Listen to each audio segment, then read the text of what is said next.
Assalamualaikum warahmatullahi wabarakatuh. Alhamdulillah, salatu wassalamu ala rasulillah wa ba'du. Kita bertemu lagi pada kajian setelah berbuka eh, pukul 6.30 setiap hari Rabu pada Ramadan yang ke-12 ini. Saudara sekalian dirahmati Allah Subhanahu wa taala, kita akan membahas tentang taubat merubah dosa menjadi kebajikan. Ramadan sebagaimana kita ketahui adalah syahrul taubah, syahrul maghfirah. Di bulan ini semua dosa diampuni oleh Allah Subhanahu wa taala karena puasa kita dan juga ibadah-ibadah lainnya. Rasulullah SAW bersabda, "Man shama ramadhana imanan wa ihtisaban, ghufira lahu ma taqaddama min dzambi." Siapa yang berpuasa di bulan Ramadan dengan penuh keimanan dan pengharapan pahala, ikhlas, tulus karena Allah Subhanahu wa taala, maka akan dihapuskan semua sebagian dari dosa-dosanya. Di hadis yang lain, hadis riwayat Bukhari, Muslim, Rasulullah SAW bersabda, "Man qama Ramadan imanan wa ihtisaban, ghufira lahu ma taqaddama min dzambi." Kalau tadi man shoma, kalau ini man qama, siapa yang berdiri salat, menghidupkan malam-malam Ramadan, beribadah kepada Allah Subhanahu wa taala dan bermunajah, takarrub kepadanya, maka dosanya juga akan diampuni oleh Allah Subhanahu wa taala.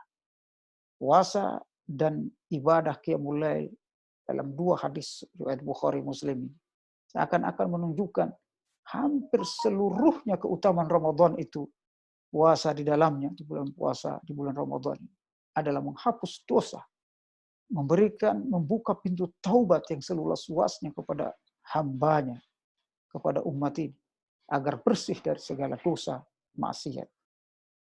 Kenapa kita harus bersih dari dosa dan maksiat, saudaraku sekalian? Ada dua urgensi penting kalau kita bersih dari dosa dan maksiat. Yang pertama, kalau kita bersih dari dosa, maka ibadah kita, doa kita diterima oleh Allah Subhanahu wa taala. Oleh karenanya, apa yang akan kita lakukan dengan dosa yang banyak, ya, yang menutup pintu untuk diterima amal ibadah kita dan pahala kita, doa kita di sisi Allah Subhanahu wa taala. Kalau dengan dosa ini menutupi doa kita, menutupi ibadah kita diterima, lantas apa gunanya hidup ini? Oleh karena penting sekali untuk kita diterima taubatnya dan diampuni oleh Allah Subhanahu wa taala. Rasulullah SAW bersabda ketika ditanya oleh seorang sahabat, "Ya Rasulullah, kenapa doaku belum diterima oleh Allah, belum diijabah, belum dimakbulkan oleh Allah?" Apa kata Rasulullah SAW? Bagaimana diterima doamu? Ma'akuluhu haram, mashrabuhu haram, malbasuhu haram. Makannya haram, minumannya haram, pakaiannya haram. Fa'anna yustajabu lah. Bagaimana doanya bisa diterima oleh Allah Subhanahu wa taala kalau dia bergelimangan dosa dan haram? Makanannya haram, pakaiannya haram, sandang pangannya haram. Bagaimana diterima doanya?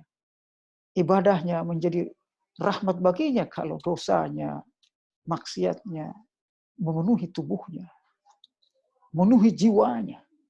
Oleh karenanya perlu pengampunan dosa. Yang kedua, kenapa perlu diampuni dosa? Karena dengan diampuninya dosa, maka semua yang kita kerjakan menjadi berkah. Semua yang kita kerjakan menghasilkan kebaikan-kebaikan, manfaat bagi diri kita, keluarga kita, dan orang lain. Allah Subhanahu wa taala bersabda, Allah Subhanahu wa taala berfirman, "Illa man taba wa amana wa amila amalan shalihan fa ulaika yubaddilullahu sayyi'atihim hasanat wa kana Allahu ghafurur rahima."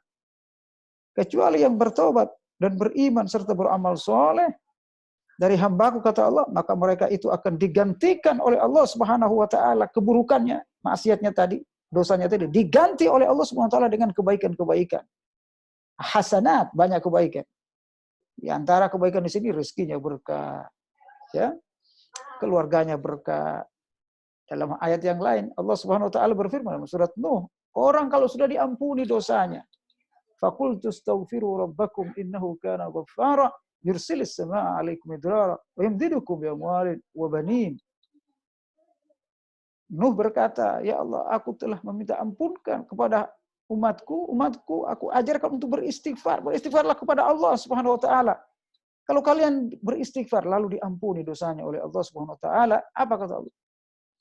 Faqultu astaghfiru rabbakum innahu kana ghaffara. Yursilis samaa'a 'alaikum bidrara. Allah akan menurunkan hujan dari langit. Kata-kata Al-Qur'an kalau berbicara tentang as-sama, hujan itu as-sama itu berarti hujan.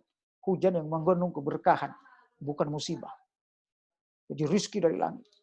Maksudnya di sini as-sama ini adalah rizki yang banyak, keberkahan yang banyak dari langit. Yursilis samaa'a 'alaikum bidrara wa yumdidukum bi amwalin. Dan kami akan berikan kepada kalian harta yang banyak. Dan yang ketiga, dan kami akan berikan kalian keturunan-keturunan, wabanin, anak-anak, dan keturunan-keturunan yang soleh dan soleha. Bagaimana pengaruh taubat? Bagaimana pengaruh ampunan Allah Subhanahu wa taala dalam kehidupan kita, luar biasa dan sekalian. Makanya Aisyah radhiyallahu anha suatu ketika bertanya kepada Rasulullah, "Ya Rasulullah, kalau datang Lailatul Qadar, kira-kira doa apa yang aku harus utamakan, panjatkan pada malam itu?"